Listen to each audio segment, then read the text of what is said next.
Nice to see you all. So happy to be here canning tomatoes today. I got a little bit of a jump start because I didn't want to be here forever in the hot steamy kitchen, and so I blanched the tomatoes first. But what we're going to be doing, let me just run through this. We're going to blanch, we're going to peel and seed, we're going to crush them by hand, and then we're going to put them back here in this pot to heat, put them in the jars, put them in the canner, sit back and be happy. I'm going to run this video through the point where the jars go into the canner, and then I'll stop and I'll start another video after that to show you how to get them out of the canner and what happens at the end, so we don't have to just hang out for 45 minutes. Dennis is my co-pilot and my filmmaker today, the director, art director, all of it. He will be reading questions to me as we get going. Are you seeing any questions of any kind of activity on the left-hand side? People are waving. Hi, I'm waving back. Okay, so to blanch a tomato, let's start with that. First, I have my favorite tomato knife. I'm embarrassed to tell you that this knife is 38 years old. I know that for a fact. I like it because it's got a point and it's serrated. And I took every one of the tomatoes and I just made an X in the bottom. And then I dunked it in boiling water until it floated, and that's about a minute. And then you can see that the peel just comes right off in these large pieces. This is my discard bowl. We'll be talking during the second video about what I do with all these great scraps, because nothing really needs to go to waste. Now, the reason we remove the peel and seeds is that they can turn bitter in the jar. Seeds are pretty hard to get rid of completely unless you use a food mill or the famous squeezo. But I just try to get rid of most of them. You see the cells open up, there's that gel and seed, you just push that away. It goes into this bowl. So we're just going to do that and then start crushing. It's better to run this all at the same time, where you're peeling, seeding, and then you do a little crushing with your hands, and then you go back, because if you wait till the very end, it's very difficult to crush to the correct consistency. Right here in this bowl, this is the work that you need to do. Once you start crushing tomatoes, they separate into pulp and juice. And that watery juice, if you don't really work it with your hands and get the pulp into it, will separate into the jar, into a kind of orange, pale, clear liquid, and the tomato pulp at the bottom. Now, should your jars do that, I don't want you to worry. You can just shake them up and use them as is, but it's nicer if they look really attractive. So you really have to get in here and massage it. I'm gonna just go back here to these tomatoes, peel, seed, core, and crush. So look, if you go in from the outside, you can really get into that cell with your thumbs. I wish I could tell you that this was good for your fingernails and your hands. It's not. Any questions from anybody, hon? No questions. Okay, come on, ask me some questions, because this is really just the boring part. I love doing this kind of canning with friends, but you know, in COVID it's a little harder. So it's nice to be with all of you, because it's almost like having a bunch of friends in my kitchen. I want to get this hard core out of here. That will not can nicely. And then I'm going to tear this into bits in this bowl. Okay, so tearing, and I'll get back to this. I don't have too many more tomatoes. Now, I had a box of seconds from my friends at Thanksgiving Farm. It was mostly slicing tomatoes. This is a slicer. They're sort of firm, round, red, or sometimes yellow. So you have a couple questions. Okay. Are we making sauce or puree? Okay, today we are making crushed tomatoes. A puree is passed through a food mill, and a sauce is something you make from the crushed tomatoes. Think about when you go down the aisle of canned tomatoes at the grocery store. You can get them whole, you can get them diced, get them crushed, you can get them pureed. You can do any of those things canning in water bath canning. When you get into making something like a sauce, that usually, you know, you might want onions or garlic or peppers or mushrooms. All of those things make it dangerous to can as a water bath product. So we are just taking straight up tomatoes. We're going to add some citric acid and lemon, or citric acid or lemon in a minute, and salt. But this is a crushed tomato. I like to start with these. It's my favorite tomato to put in the pantry. But the great thing is that you don't need any special equipment, just your hands. So a couple more questions. Yes? What is your favorite tomato, and are the tomatoes that you're working with raw? Yes, they are raw. Okay, my favorite tomatoes. My favorite tomatoes are whatever's growing and whatever's really, available and inexpensive. I'll use anything for the jars. Do you prefer dry farmed or other variety? Oh, that's above my pay grade. I like a tomato that's meaty and has thick walls, not too many seeds, but how they are grown is really the responsibility of the farmer, and so I work with farmers I trust. There was another question that slipped my mind. It was favorite. Oh, my favorite tomato. If I can get enough Roma tomatoes at an inexpensive price, I love working with them because they're really so flavorful. It's a very intense tomato flavor. They're harder to find, and in past years they have been half or more as much as a regular box of tomatoes. And so slicers are my current favorite, the nice round red ones. Those are usually Jersey Reds, they're called sometimes. But I'll use heirlooms. Heirlooms tend to have kind of a watery flavor in the jar, so I prefer not to do all heirlooms. But if I'm just trying to get up to 15 or 20 or 25 pounds of weight, I'll take whatever you've got. Any other questions? Wow, it's really good. Well, someone says above your pay grade, you're the best, Kathy. No, my garden proves that I am not the best. The squirrels are eating well. I really had hoped that I would be canning my own tomatoes, but that's not happening. Oh, are these tomatoes raw? I started with them raw, and then I blanched them to remove the skin. So they're still sort of officially raw. They haven't been cooked yet, but they will be. And I do put them, as you can see, from the hot water into an ice bath so that any residual cooking stops immediately. Yeah. So this is an example of an heirloom tomato. Do you see how thin those walls are compared to some of the others I've been working with? There's nothing wrong with it. It's going to taste delicious, but pound for pound, it's not as much tomato. Yeah. So there's a question about citric acid. If it's a toxin, and should you use lemon juice instead? Okay, citric acid is a synthetic form, or it's a synthetically produced product, and it replicates the action of lemon juice. If you are concerned about it, yes, you should use lemon juice. I am not. I use citric acid. It's more affordable, and I always have it in the house. And right now, there have been some issues with lemons, so I'm feeling better about citric acid. I'll get into those quantities when we get closer to that point. All right, so while you're doing this, when you get to the point where you have a sufficient number of tomatoes in this last bowl that have been crushed, I look to see if there's a line of separation around here that shows any additional. It looks very well combined to me because I'm not seeing the liquid separating. I'm going to go in here and get a quart of tomatoes, and then Dennis, follow me around this way. I've already started this process. I have 1 quart in here. You add this a quart at a time, and that's also going to help the tomatoes coalesce and not separate in the jar. So they're going to go in there. I'm going to smash them more with my potato masher and let them come to a good boil before I add the next 4 cups. So you see, I'm going to be doing all of these things at once, which may sound a little crazy, or if you have a friend in the kitchen, like a spouse or a child who wants to help out, it's a good time. Same thing. Yes. Spouse and child, same thing. Good point.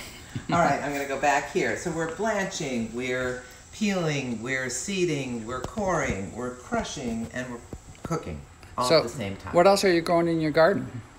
I've had a very successful run with cayenne peppers. I thought they were poblano plants, so it's kind of surprising. In fact, I have so many cayennes at this point that I pulled the plants out yesterday, and I plan to replace them with something fallish, like leeks, I think. That's about it. I don't know. There's not. Oh, butternut squash. Mm. Man, I am the queen of butternut squash. I think I have 17 right now off of one plant. Mm-hmm. So I have plenty of butternut for everyone. Mm-hmm. And how are your squirrels doing? They're fat. The ones that are still alive. Louie's up to 9 squirrels. We stopped counting the shrews. But the funny thing is neither one of them sees the bunny. They can be right in the middle of the yard. They just run right by it. Okay, we're crushing. The tomatoes behind me are starting to come to a boil. After I get this tomato in and mixed, I'm going to add another 4 cups. So this big bowl of tomato water and seeds and cores, I will strain this for the tomato water later because it's really delicious. There's a drink that I had in Mexico years ago called sangrita, and it's made with tomato juice and orange and lime and grated onion and hot sauce, and you drink it paired with tequila. Sangrita means little blood. It is delicious. And when I can tomatoes, I consider that my reward after the end of the day is a glass of cold sangrita followed with a couple shots of really good tequila. Can I get a hallelujah? All right, I'm going to add. So see the consistency of this. Whoops.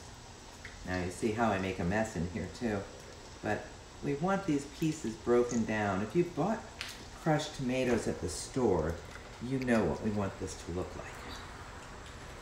Now, oh, I almost got you, Dennis. Oh, I did get you. Thank you. Mm-hmm. Mm-hmm. All right, and another 4 cups. This is boiling. I'm adding the 4 cups. Giving it a smash. Any other questions? Nope. Okay, I started today, by the way, with about 20 pounds of tomatoes, and I expect I'll get somewhere between 6 and 7 quarts of crushed tomatoes out of that. You can see I have my jars all set up and the lids. My canning box is over there. That's that big plastic box. I get everything set up before I start the first bit of business on canning. You have to get out all your things because you're not going to want to look for anything. Your hands are dirty. You don't want to touch too much. You should see my counter right now. Dennis, can you give them a little look at that splash? Oh my gosh. The floor is going to need to be cleaned. This is not a clean and tidy thing to do, but it's worth it. Having jars of tomatoes in the pantry is maybe the most useful thing that I do, preserving. When I was writing my preserving book, Mrs. Wheelbarrow's Practical Pantry, I made it a point to count how many,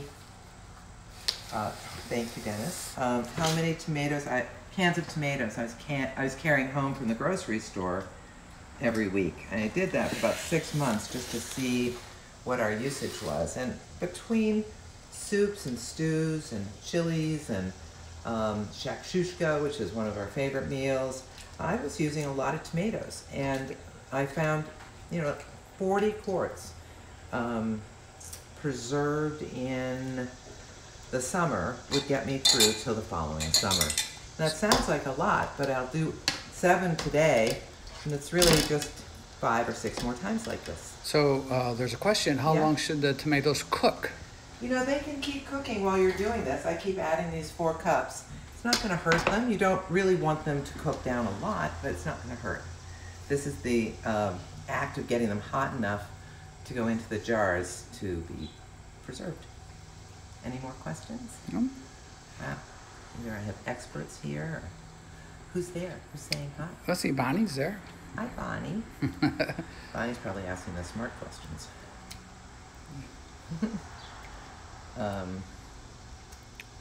All right. And Bloomingdale Farmers Market. Oh, hi, Robin. See this nice, thick, meaty Roma tomato, or this was a slicer tomato, and how different that is from the heirlooms. This is what you want in your preserved tomatoes. I have a few Romas in here. Those I captured from the squirrels and ripened on my windowsill. The Romas did pretty well. I'm not quite sure why. I guess they're not Italian squirrels. I've also made quite a few jars of tomato puree, which stands in as stock in soups for me all winter. It's delicious. 2 questions. Yeah. One is, how many cans do you make for the winter? And the second one is, how do you peel the tomatoes so easily? Because I blanch them in boiling water.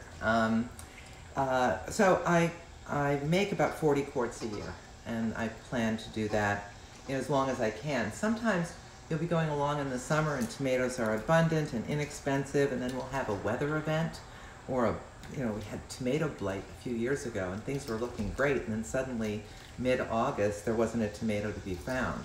So I'll just keep doing this about once a week as long as I can, as long as I have time, and hope that I get about 40 quarts at the end of it. Yeah, on the peeling, you might want to go through the blanching process. Yeah. Yes, absolutely. So before we got started here, because I didn't want to be here forever, I took each tomato and with my handy little tomato knife, I made an X across the base. Okay, here's the stem, here's the base. So just X and X.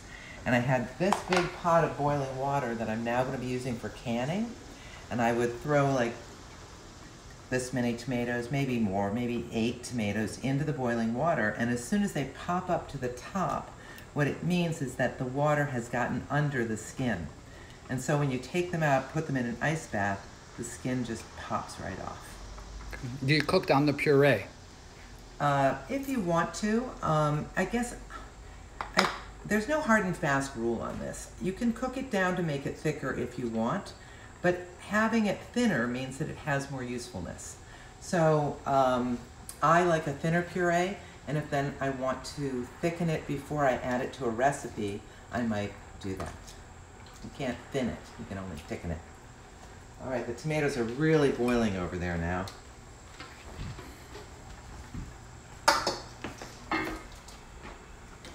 Okay, I just have 3 more tomatoes to peel, and then we'll be on the stove. Any other questions? No? So you have to wait for them to float in the boiling water. Yeah. Yes. Yeah. Come up to the top. And that means that the water's gotten right under the skin. See how easy that is to peel? Mm-hmm. Do you keep the tomatoes seasoned or just plain cooked tomatoes? These are just plain cooked tomatoes. You really don't want to add anything to them. What you add could compromise the safety of your canned tomatoes. Tomatoes, okay, we're going to do science here for a minute. Tomatoes have a variable pH level, and preserving requires a particular level of pH to be safe within water bath canning. I'm not going to tell you that number right now because I'd probably get it wrong, but the USDA knows it all the time, so that's good. And my recipe follows all those rules. So in order to acidify your tomatoes, to get their pH to a safe level, you add lemon juice or citric acid. And you can add salt. But beyond that, really anything that you might add could change that acidity again, including spices, herbs, onions, garlic, anything like that. So stay safe. Just put tomatoes, some acidification product, and salt into the jar, and then add to them when you take them out of the jar, just like you would with canned tomatoes that you bring home from the store. You don't necessarily expect those just in the can to be flavored. So do you prefer freezing tomatoes or canning, and what's the difference? Space. I don't have enough space to freeze them. I just don't have enough room in my freezer. I have too many other things in there. And I do find the freezer useful in one way, though. I'm going to wash my hands.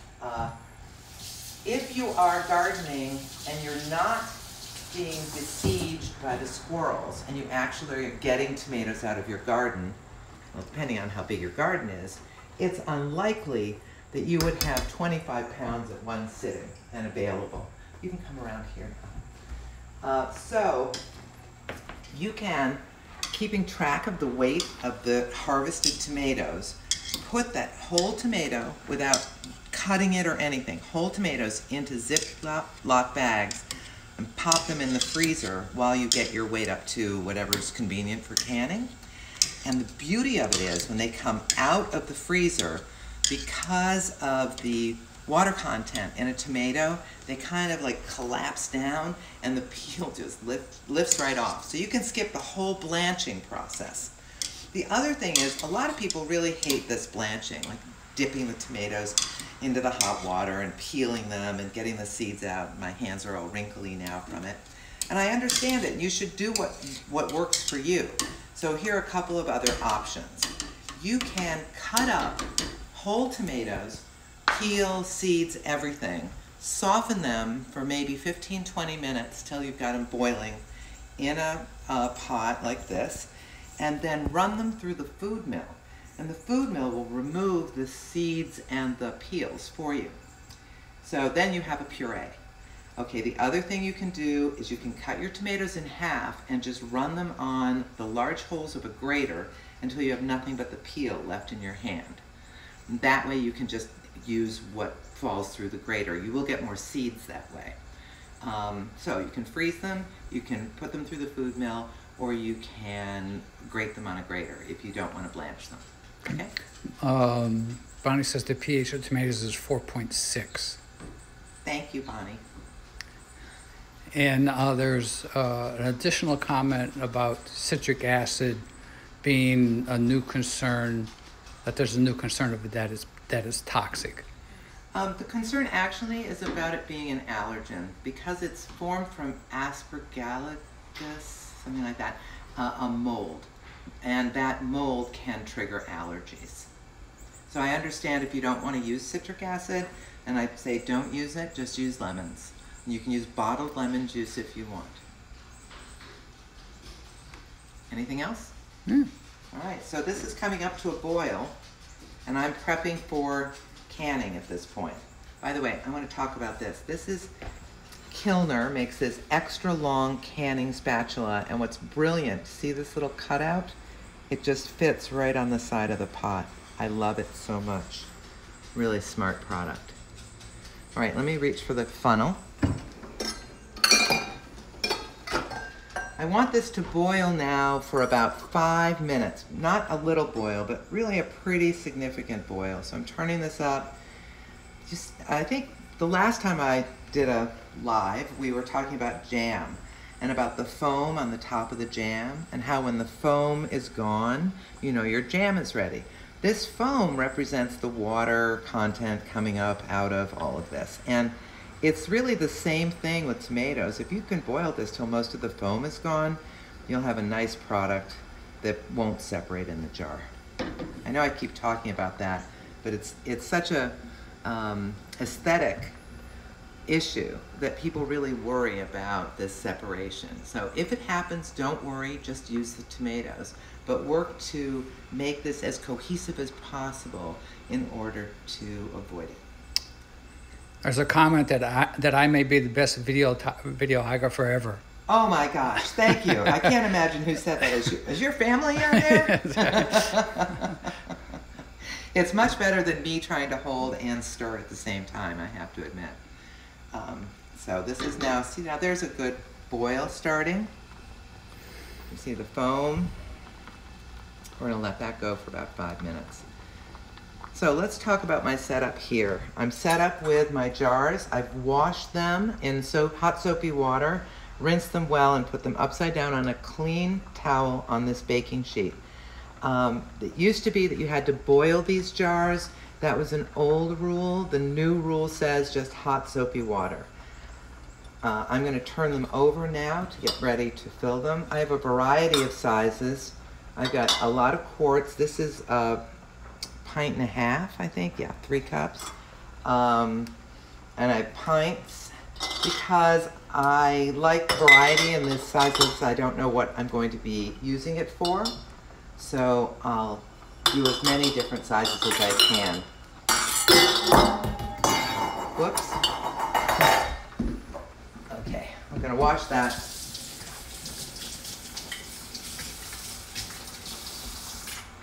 Okay, excuse me. A couple other tools. I have my ladles right here. This is an old-fashioned tool. I don't even know if you can buy these anymore.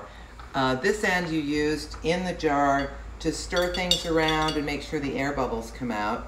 And this measures headspace. Now headspace is the distance between the rim of the jar and where the food is.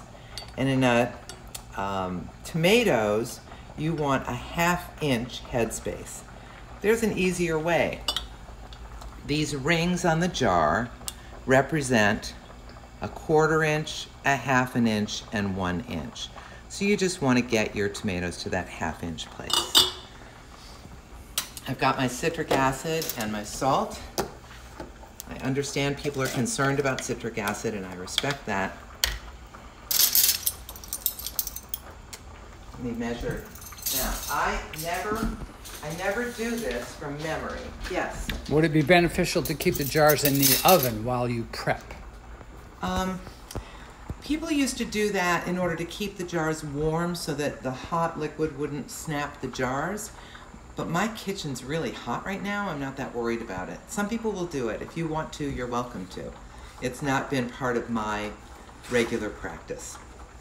What type of salt will you be using? I'll be using kosher salt today. You can use canning salt or fine sea salt. I use diamond crystal salt, and that means that it's less salty than Morton's salt. And I also want to say salt here is entirely optional. It has nothing to do with preserving the tomatoes. You add salt only if you want it when you take the tomatoes out of the jar. I sometimes add it and sometimes I don't. It often depends on how the tomatoes taste. And these tasted pretty good. All right, this is definitely boiled long enough. Look at how nice and meaty that looks. And you see most of the foam is now gone away. So I feel confident that we're ready to go with that. Now, I'm looking up because I always look it up because I can't be relied upon to remember this. If you're using lemon juice, you want 2 tablespoons per quart jar, right? And 1 tablespoon per pint jar. If you're using citric acid, 1/2 teaspoon per quart and 1/4 teaspoon per pint. Now, that means if you're adding lemon juice, you're adding more liquid to the jar. So I'm only going to fill these to the 1 inch headspace, because if lemon juice were going to go in there, it would bring it up further. And then I'll go back and I'll adjust that headspace after the fact. So what type of apron are you wearing? I'm wearing my favorite apron ever. I think it's from Now Designs, and I almost The question is that a Marimekko? It's not Marimekko. It looks Okay. like it though, doesn't it? Okay. And what's that book? Oh, that book? Why don't you hold it up? I will hold it up. Because I My couldn't. first book, Mrs. Wheelbarrow's Practical Pantry. Hard to find in hardcover now, but you can still get it on Kindle. And here's the page on crushed tomatoes. The photos are stunning. They're my friends, Christopher Hersheimer and Melissa Hamilton. This is the first summer in a long time that I won't be spending with them. So, lots and lots of pictures. All right, let's get these in the jar. By the way, this pot over here, boiling away, ready for me. Okay. Now, this is a jar funnel, very handy to have. If you don't have one, you can use a glass measuring cup and pour into the jar with that. But I think these are worth the $4 or $5 that they cost. And I'm just gonna keep ladling. Now, I have a beautiful copper ladle. I would not use that with tomatoes because of their acidity. I use all stainless steel products. Don't cook your tomatoes in aluminum pans. It will pick up that metallic flavor. Just keep going here. Any more questions there? My Italian mother jarred tomatoes my whole life, never used lemon, just salt. Do I need lemon in anything? Yeah, the lemon is recommended by the National Center for Home Food Preservation and the USDA. And that is because tomatoes have varying pH. And you need the lemon to bring the pH to the correct level to make it safe for long-term storage and shelf stability. I know that I never fail to hear like my this and this, you know, Italian or French or Eastern European relative did this, and we all lived. And I know we all lived, but I'm still responsible for telling you what the USDA says. So make your own choices. How's that? Any more questions? I hope you're all going to do this, and you know you can always reach out to me on Instagram if you're in the midst and have a question. I'm happy to answer. I'm always around. And I'll tell you, one of the things that I'm going to do with that leftover bowl of tomato water is make that sangrita as soon as we stop. We're doing pretty well here. I think we're going to get 5.5 quarts. I like to use the biggest pot I have. I think this is 8 quarts. It's handy to have really big ones. But if you don't, you know, you can do fewer tomatoes. And if you don't have a really big tall pot like this, like the canning pot, just can pints instead of quarts. You can always find a way. Are there any canning mistakes you see rookies regularly making? A couple. Yes, I would say that one mistake is saying, oh, I just have a little left in the pot, I'm just going to put more in all the jars. And if you do that because of these headspace issues, you're likely to have seal failure. That's one. The other mistake that I see is that when you lift the jars out of the canner when you're done, there's always water that has pooled on the top of the jars. And it is human nature to want to turn it and pour that water off, but as soon as you do, you're going to risk letting tomatoes slide underneath that lid that's not yet suctioned on, and it won't seal. So whatever you do, just lift them straight up and put them straight down. It will be so tempting, but trust me, you don't want to do that. So someone commented, just ordered the book on Amazon, can't wait to get it. Thank you. This makes me miss canning with my grandmother so much. I'm not saying you look like her grandmother, but... Okay, okay, I just wanted to make sure. I had a moment there. Thank you, I'm very glad to hear that. It makes me think of canning with my grandmother too. Can you use a stainless shell Dutch oven? Stainless steel, yes, absolutely. Stainless steel, sorry. Or maybe she meant enamel-coated stainless steel. Yes, absolutely. What you don't want to use is all aluminum. What happens if you put a bit too little in the jar? It could mold on the surface. I'm not saying it will, but it could. So, right, I mean, you can go down to 1 inch, but you don't want to be below the collar of the rim.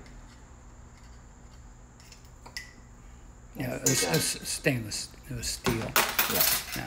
All right, now here's my stirring thing. Now, the reason you always want to use plastic, or sometimes I'll use a wooden chopstick, is that oddly, with this hot product in the glass, sometimes if you stir with metal, it will crack the glass or chip the rim.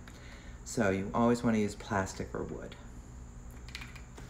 I've actually never had that happen, but I've heard that rule and the reasoning behind it all of my life. So I'm just conditioned never to put anything metal inside the jar. Now the next step here will be to clean the jar rims. 5, that's not bad. You can't always be sure that you will have the 5 or the 6 because a lot of it has to do with how carefully you've cored and how many bad spots there were and so on. So you set out, as you see, I set out all these jars so that I had enough. Okay, now I'm going to do what my grandmother always did. Using the already boiling water, you dip your towel in there, and then using your incredibly asbestos-coated hands, you clean the top of each jar meticulously. Hot, hot, hot. I mean, seriously meticulously. You want to be able to run your finger along the rim and feel a little squeak. What happens if you put too much in the jar? You will have seal failure. And it's also possible, if you have too much in it, that it won't process properly. Processing times are defined by how long it takes for the 212-degree boiling water to warm the interior contents to that same 212 degrees. When that happens, the rubber seal, which gets softened in the hot water, and this dimple that's currently goes up, pulls down when the temperature is consistent on the outside and the inside of the jar. So those times are determined by the USDA when they put out the rules for canning. And okay, I'm putting the rack in the pot. I'm going to rest it up here, but it always collapses down, so I'm going to be careful with that. So that's why you want to follow the USDA guidelines for headspace and try to get, ½ inch on these. You can go a little below that, never go above it. Do I have any more? Hit me with your best questions. Do you always need new lids and or rings? Oh, good question. Here in my box, you'll see this box. This is my canning box. Some of these rings, they've been around a long time and I should probably throw away. The rings you can use over and over and over again. The lids need to be replaced every time. So when you return the jars to your friends who give you jars, because I know you all do that, you just need to return the ring, not the flat lid. Can you really use a towel instead of a rack? Yes. Let's talk about racks. I'm going to...